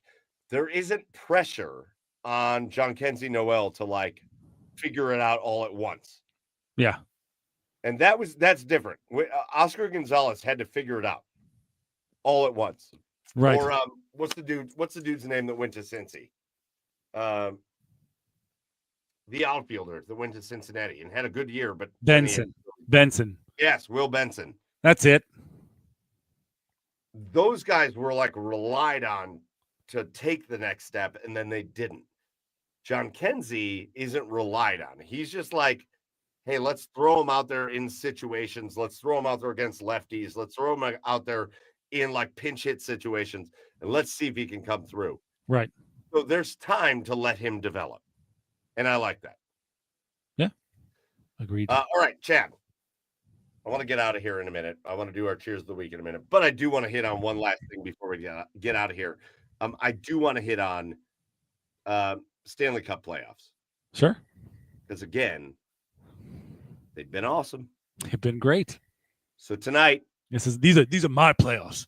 The NBA playoffs, those aren't my playoffs. The NHL playoffs are my playoffs. But there's certainly the fucking NBA playoffs are certainly not any of our playoffs anymore.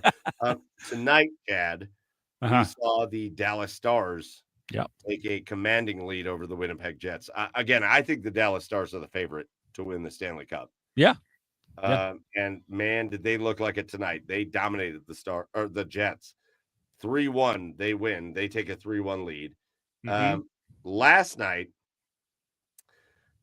my favorite series so far has been the Carolina Hurricanes just beating up the Washington Capitals. Has it? Capitals are the 1 seed in the East, and the Carolina Hurricanes took them out 5-2 last night. That's a 3-1 series lead for Carolina. Yeah. The Edmonton Oilers, that's another series I've really liked because everybody kind of thought Vegas was going to like kind of take it to the Oilers. Nope. A lot of surprises. Taking it to Vegas. A lot of surprises in the second round. So Edmonton's up 3-1. Carolina's up 3-1. Dallas is up 3-1. And then the real series that's like, oh shit, what's going to happen is Toronto and Florida. Yeah, best of 3 in that one. And we're in best of 3 territory. We're 2-2 in that one. The Panthers, after the Maple Leafs looked dominant in 2 of the first 3 games of that series, the Panthers and our old buddy Bobrovsky shut out the Maple Leafs in game 4, and we are 2-2 there. So that's the interesting series to talk about. Yeah, it's the interesting series to talk about. And remember, in game 3, they were up 3-1. they were up 3-1, looking like they were going to take a dominant 3-0 series lead, but Florida did what they did. They grinded it out. They came back. They beat the shit out of the Leafs the rest of the time, and were able to come away with a win. But the interesting thing, the thing that gives me hope for the Leafs is that Toronto isn't backing down from the physicality part, right? Because in years past, they just tried to outskill teams, right? They just tried to use their superstars to try to outskill everything. And they complained about the physicality, about getting hit too hard. Toronto made some brilliant moves in the offseason in getting a lot of bigger defensemen that can handle the physicality. That's gonna stick up for their players. That's gonna answer bells when they need to. And that's why this series is 2-2 right now, because, Florida didn't have a dominant win in game 4 either. I mean, it was a 2-0 game, and Toronto had plenty of chances in that game, but it was this is a grinder. I see this going 7 now. I don't see the Leafs leafing. Is my point, because they are fighting fire with fire here, right? They're turning in, with the moves that they made in the offseason, they're turning into a team that can play different styles, and that's what you need in the playoffs, right? That's what you need. Like if you want to beat the shit out of the Leafs, they're going to beat the shit out of you back, right? If you're going to try to outskill the Leafs, well, they got Austin Matthews, William Nylander, Mitch Marner, Morgan Riley. They got plenty of skill to outskill you as well. So my God, if I get a Toronto and Dallas Stanley Cup final, that's going to be an incredible series to watch. But yeah. So Chad, I want to pause you for a minute. Sure. I told you where we're at. Carolina's got a lead, and Dallas has a lead, and Toronto and Florida are tied up, and Carolina has a lead. So give me the Final Four. Who do you think the Final Four is going to be in the NHL Stanley Cup playoffs? Man, I think it's going to be Carolina. I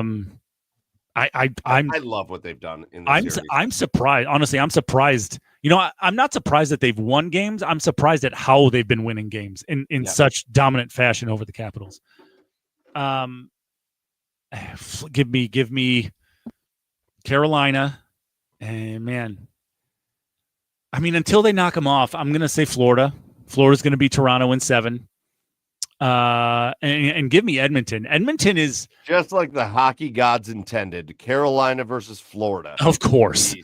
And then give me Edmonton on the other side. Edmonton has not been given. The thing is with Vegas, you can't give them any breathing room. You can't give them any life. And in Edmonton's wins, they haven't. They haven't at all.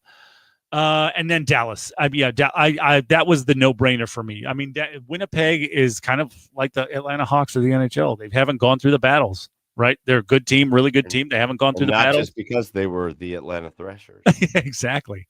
And so, give me Dallas, of course. So that's my Final Four.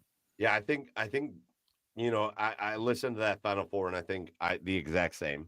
Right. I think Dallas is such a clear favorite to win the Stanley Cup final. I find myself rooting for Toronto, though. I really do. Of course. Yeah. I also, though, think that this is the best year. So do. I think Dallas is the favorite, but I think maybe this is Edmonton's best shot. It could be.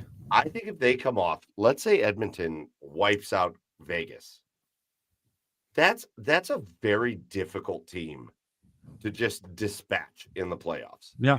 I think if Edmonton just dispatches Vegas, there is a level of confidence there that maybe they haven't had before. Yeah. And could Edmonton dispatch Dallas? I think they could. They have enough skill to do that. To be honest with you, I think 2 of the best 4 teams left are going to be Edmonton and Dallas. Yeah. It's 2 of the best all around. Sure. So, for me, again, with Columbus not being in it, I would love to see a Canadian team bring the cup back. Yeah. And I think Edmonton. I agree with you in that I'm rooting for Toronto. I think they got a shot. Right. And man, I honestly, if Toronto gets through this series, I think they've got a real shot against Carolina. Yeah, I think they beat Carolina. I do. But I also think Edmonton's got a shot. Give Sure. me a Canadian team. Let's get that Canadian Cup. Let's let that country celebrate. Let's have a Toronto and Edmonton final. Oh my God! Imagine what that would be like. Yeah, I know. Be crazy. Well, except for Toronto, that arena is bullshit. I also want to give a quick shout out to the Cleveland Monsters, and maybe this just like kicks off our cheers of the week. But like, what a season for the Monsters! Yeah. And they got a playoff series victory, which is awesome. And then they lost to, of course, former Jackets coach Pascal, right. And the best team in the AHL. But what a shout out to the Monsters. Think that wasn't sitting in the back of his head. Yeah, right. All right, Chad, let's do our cheers of the week and get out of here, and I'll let you lead us off. What's your cheer of the week this week? I'm going to cheer for I'm going to cheers pets, man. Just pets. Dogs, cats, whatever, man. Fish, gerbils, whatever. Like it's Jesus Christ. My algorithm lately in TikTok, I don't know how honestly that it's fallen into this, has been just like dogs, like and babies relationships, like dogs protecting the kids. Or like I even saw one today that just made me choke up real hard. A dog like who was living with another dog in a home was dying, and then like the dog just tearing up. Like pets rule, man. Like dogs fucking rule. Like it's one of the only things in this life that just loves you unconditionally, with whether you're good, whether through the good times, through the bad times, whether you're an asshole or whether you're just the most loving owner ever. That like dogs, cats, they just love you unconditionally, and they're just awesome, and we don't deserve them. Yeah. All right. Shout out to that. I love that. There's a lot of things I want to give cheers to. Certainly, I want to give cheers to. I still want to give a cheers to the Cavs. Total failure, but also what a season. There's a couple of things I want to give cheers to that are kind of serious.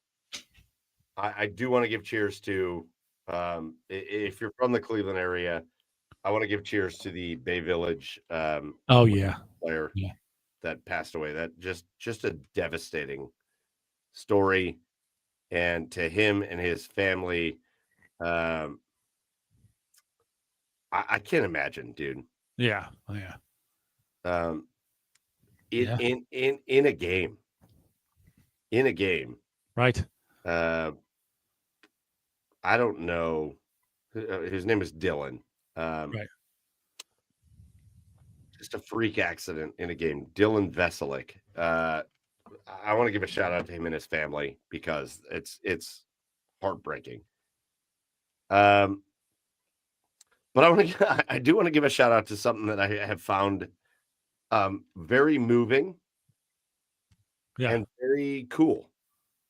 So I'm a nerd, Chad. And most specifically, I'm a history nerd. Yeah. I love historical events. That's why I like politics. I like elections. I like any kind of historical event. I think it's just cool to be able to witness. So my cheer of the week this week is going to be to a guy that's known to his family and friends as Bob Prevost, aka the Pope. Can you hear me? Yeah. Well, listen, man. For the first time in history, there's an American, a dude born in Chicago, that is the Pope. Yeah. I think that's cool as hell. Yeah. All right. I'm not going to get into religious things. I know people get real uptight. Their buttholes pucker when you start to talk about like politics and religion. It's not about that. I don't care what your religious views are. I was born and raised in the Catholic Church, and I kind of have stepped away from that in my life. Right. But I also, I just want to say, I think it's moving that there's a guy that was known as Father Bob. Right. And like, I don't know if you grew up in the Catholic Church or whatever, but people that grew up in the church have known a Father Bob in their lives, or a Father Tom, or a Father Frank or a Father whatever. And like for the first time in the history of the church, a Father Bob is the Pope, man. The dude's the Pope. Yeah. That's wild. That's awesome. So I want to give a shout out to him. And I want to give a shout out to the memes that followed it because it's fucking hilarious. My favorite one that will linger in my mind forever was, for the first time ever, the world knows a Pope that saved big money at Menards. Nice. And that is phenomenal. That is great. Pope Bob. Hey. Pope Bob, Pope Bab, Pope Leo. Pope- It's you know what? Aside from just like the cool part of having an American Pope, just for me, the cool part of watching the thing go down and the white smoke and the announcements and all, just historical moments in the history of things. There have only been 200 and some popes. Sure. So to have said that you have seen multiple handoffs and multiple new popes, it's really cool. So from a historical point of view, that's my cheer of the week. I think that's really cool. Hey, Pope Bob, what's your Portillo's order? Pope Bab. What is it? What's your Portillo's order? I want to go to church where the Pope is giving out the Eucharist, and he's like, "The body of Christ." The body of Christ. Hey, are you a Geno's East guy or are you a Lou Malnati's? What's your order? What's your pizza order? And dear Heavenly Father, we just pray that Caleb Williams figures his shit out this year and throws for 42 touchdowns. Yeah, dear Lord, please let Caleb be the first 4,000-yard passer we've had here in God knows how long. Nah, it was cool. Again, I don't mean to make it about religion. I don't care what your religion you are. Just the historical nature of it, I think it was cool. So, sure. Anyways, that's going to do it for us, man. 11:07. But there was a lot to go over. Obviously, the Cleveland Cavaliers and their season ends. The Cleveland Browns we talked about. The Guardians we talked about. The NHL Stanley Cup playoffs we talked about. And so much more. And listen, trust us. As we move on, we're going to have a lot more special guests. We're going to be talking a lot more about the Guardians and the Browns and the Cavs and the Jackets and the Buckeyes and all that stuff. So make sure you are tuned in to the Garage Beers podcast on all the socials at the Garage Beers. Make sure you're ready to follow us every Tuesday night at 9 p.m. here on the OBR streaming network. Go follow the OBR at the OBR on the socials and go to theobr.com and make sure you're subscribed for all the best, and I mean it, the absolute best Cleveland Browns coverage. And then you get to hang out with us to talk about everything else we want to talk about tomorrow night. I do want to throw this out. The NFL schedule release day is tomorrow. So we're going to have a schedule release episode tomorrow night on the OBR, 7 p.m. You want to be a part of it because we're going to talk about it. We do already know that the Browns are playing in London in early October against the Vikings. But we're going to find out the rest of the schedule tomorrow night, and we'll be right here on the OBR to break it down. That's going to do it for us here on the Garage Beers podcast. Go follow the show at the Garage Beers on all the socials. Man. We'll be back. Y'all gonna write us the fuck off, man. We'll be back. That sounds like Donovan Mitchell. Let City down, let each other down. We'll be back. Let's go. That gives you any motivation to go into next season. I do love that answer. Yeah. I love Donovan Mitchell, though. Yeah. I love that. Anyways, that's going to do it for episode 263. Go follow the OBR. Go follow the Garage Beers on all the socials. And for my co-host, Joey couldn't be here tonight because that's how he rolls. But go follow him anyways at Garage Beers Joe. Go follow Chad at Garage Beers Chad. I am Michael Keefe at Garage Beers Mike. We'll see you next week for episode 264. Until then, cheers. We'll see you next week. Bye. Bye.